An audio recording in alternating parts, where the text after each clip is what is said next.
কাজী সালাউদ্দিনের বিদায় ঘোষণার ২৪ ঘন্টার মধ্যে ফুটবল ফেডারেশন নির্বাচনে সভাপতি প্রার্থী হবার ঘোষণা দিলেন তরফদার রুহুল আমিন।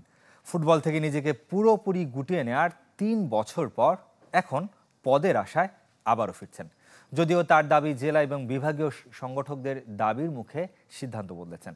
বিএনপি সমর্থিত সংগঠকদের একাংশের সমর্থন পাচ্ছেন তিনি, তবে আরেক অংশ সভাপতি প্রার্থী হিসেবে চায় তাবিথ আউয়ালকে। ২৫০টিরও বেশি ডিজাইন অপশন নিয়ে ওয়ালটন স্মার্ট ফ্রিজ, বোঝে আপনার প্রয়োজন। কাজী সালাউদ্দিনের প্রস্থান, তরফদার রুহুল আমিনের প্রত্যাবর্তন, ফুটবল ফেডারেশন নির্বাচন নিয়ে ঘটনাবহুল ২ দিন।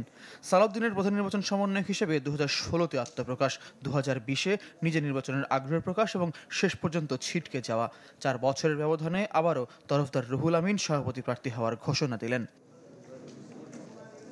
ফুটবলে বিপুল বিনিয়োগ, ফেডারেশনের সমালোচনা, পেশাদার ক্লাবের আত্মপ্রকাশ, কিন্তু গত নির্বাচনের প্রার্থিতা থেকে ছিটকে যাওয়ার পর ফুটবল থেকে নিজেকে গুটিয়ে নিয়েছিলেন। পেশাদার লিগ থেকে সরিয়ে নেন নিজের ক্লাব সাইফি স্পোর্টিং ক্লাবকে। তার পৃষ্ঠপোষকতার আরেক ক্লাব চট্টগ্রাম আবাহনীও চলছে খুঁড়িয়ে।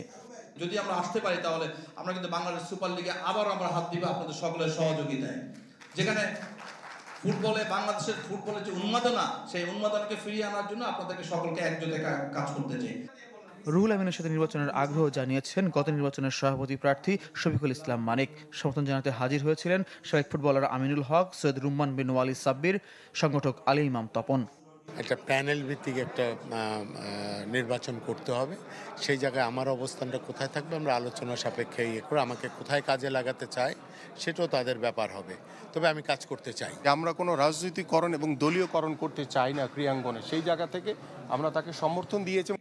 সাবেক ফুটবলার, জেলা ও বিভাগীয় সংগঠক এবং ক্রীড়া উন্নয়ন পরিষদের একাংশ তাকে সমর্থন দিচ্ছে। গুঞ্জন আছে বিএনপি সমর্থিত পরিষদ বাহবে নির্বাচন নিয়ে বিভক্ত হয়ে পড়েছে। সাবেক সরকারের সাথে ঘনিষ্ঠতার অভিযোগে রুহুল আমিনকে সমর্থন দিতে চায় না একাংশ, বরং তাবিথ আউয়ালকে রাজি করাতে পারলে আত্মপ্রকাশ হতে পারে আরেকটি প্যানেলের। তরফদার রুহুল আমিনের নেতৃত্বাধীন প্যানেল ঘোষণা হবে পরে, ইশতেহারও তৈরি হচ্ছে। তবে প্রার্থিতা ঘোষণার দিনই দিয়েছেন আগামীর বার্তা। ফুটবলটাকে আমরা কমার্শিয়ালাইজেশন করতে চাই।